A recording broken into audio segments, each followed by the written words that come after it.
August ঘিরে কার্যক্রম নিষিদ্ধ আওয়ামী লীগের নাশকতা করার সক্ষমতা নেই, তারা বিদেশ থেকে মাঝে মধ্যে উঁকি ঝুঁকি দিচ্ছে বলে মন্তব্য করেছেন স্বরাষ্ট্রমন্ত্রী সালাউদ্দিন আহমদ।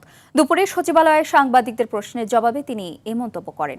বলেন, রাজধানীর বিভিন্ন স্থানে বোমা সদৃশ জিনিস পাওয়ার পেছনে কারা আছে তা জানতে তদন্ত করা হচ্ছে। এ সময় সাবেক আইজিপি বেনজিরের জামিন বাতিলের বিষয়ে সরকার নিয়োজিত ল ফার্ম কাজ করছে। কূটনৈতিক প্রক্রিয়ায় তাকে ফিরিয়ে আনার চেষ্টা চলছে বলেও জানান স্বরাষ্ট্রমন্ত্রী।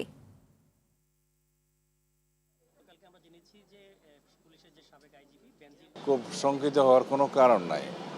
কোনো পক্ষ হয়তো চেষ্টা করেছিল যে সাম্প্রদায়িক সম্প্রীতি বিনষ্টের কোনো কিছু করা যায় কিনা, তারা হয়তো চেষ্টা করেছিল। আমরা সেটা সেভাবে দেখেছি এবং একটা তদন্ত পরিচালনা করছি আমরা, এর পিছনে কারা আছে ফাইন্ড আউট করার জন্য।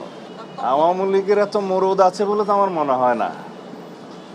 একে তো নিষিদ্ধ ঘোষিত দল, মাফিয়া শক্তি, তারা মাঝে মধ্যে বিদেশ থেকে উকি ঝুঁকি দিচ্ছে, এর বেশি তৎপরতা দেখি না।